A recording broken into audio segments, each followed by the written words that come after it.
สบายดีทุกคนทุกฐานที่เคารพเนาะ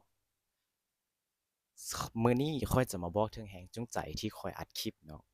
ข้อยเองเป็นคนหนึ่งที่เว้าบ่เก่งเป็นคนอายเป็นคนที่แบบบ่กล้าเข้าหาคนที่แปลกหน้าก็เลยตัดสินใจ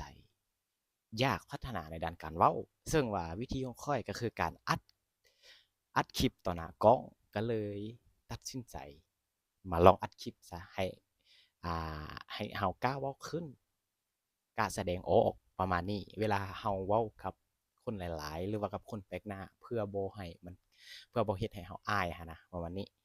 ซึ่งว่าข้อยเองก็จะเว้าเกี่ยวกับเป็น topic เอาซึ่งว่า topic ที่ข้อยจะเว้าในในปัจจุบันนี้เนาะก็อาจจะเป็นการเดินทางของข้อยเกี่ยวกับมักสึกเนาะเป็นระยะเวลาประมาณ5-6ปีนี่แหละที่ข้อยรู้จักเริ่มตั้งแต่รู้จักแล้ว Idol แม่นไผจนมาถึงปัจจุบันซึ่งว่าเป็น อ่าปัจจุบันเนี่ยเนาะก็อาจจะเป็นวาระสุดท้ายแหละคือข้อยเองตัดสินใจที่จะเลิกเล่นเชสมาแล้ว